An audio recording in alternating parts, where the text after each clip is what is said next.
రాష్ట్ర ప్రభుత్వానికి ఉపాధి నిధులపై ఉన్న శ్రద్ధ వసతుల కల్పనపై లేదని కూటమి ఎమ్మెల్యే అభ్యర్థి సతీమణి గొండు స్వాతి శంకర్ ఆరోపించారు.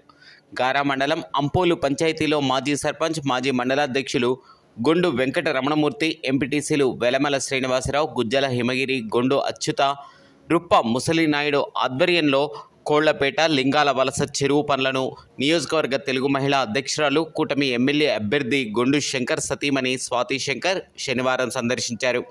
ఈ సందర్భంగా ఆమె వేతనదారులతో మాట్లాడుతూ బాబు సూపర్ 6 పథకాలను వివరించారు. అనంతరం శ్రీకూర్మం పంచాయతీలోని రాళ్లపేట, చింతవలస గ్రామాల్లో గోరా సురేష్ ఆధ్వర్యంలో నిర్వహించిన ప్రజాగలం బాబు సూపర్ 6 పథకాల ప్రచార కార్యక్రమంలో పాల్గొన్నారు. రానున్న ఎన్నికల్లో కూటమి ఎంపీ అభ్యర్థి రామ్మోహన్ నాయుడు, ఎమ్మెల్యే అభ్యర్థి గొండు శంకర్లను అత్యధిక మెజారిటీతో గెలిపించాలని పిలుపునిచ్చారు. కార్యక్రమంలో బూసి రమేష్, గొలవి భాస్కర్రావు, యాళ్ల నాగరాజు, కుప్పిలి భాస్కర్రావు, గొండు అప్పలరాజు, బోరా శ్రీనివాస్, పూట నాగరాజు, మైలపల్లి అప్పారావు, గొలివి రాంబాబు, చీడి బాలు, కెళ్ల ధర్మారావు, టీడీపీ, జనసేన, బీజేపీ నాయకులు, కార్యకర్తలు అధిక సంఖ్యలో పాల్గొన్నారు.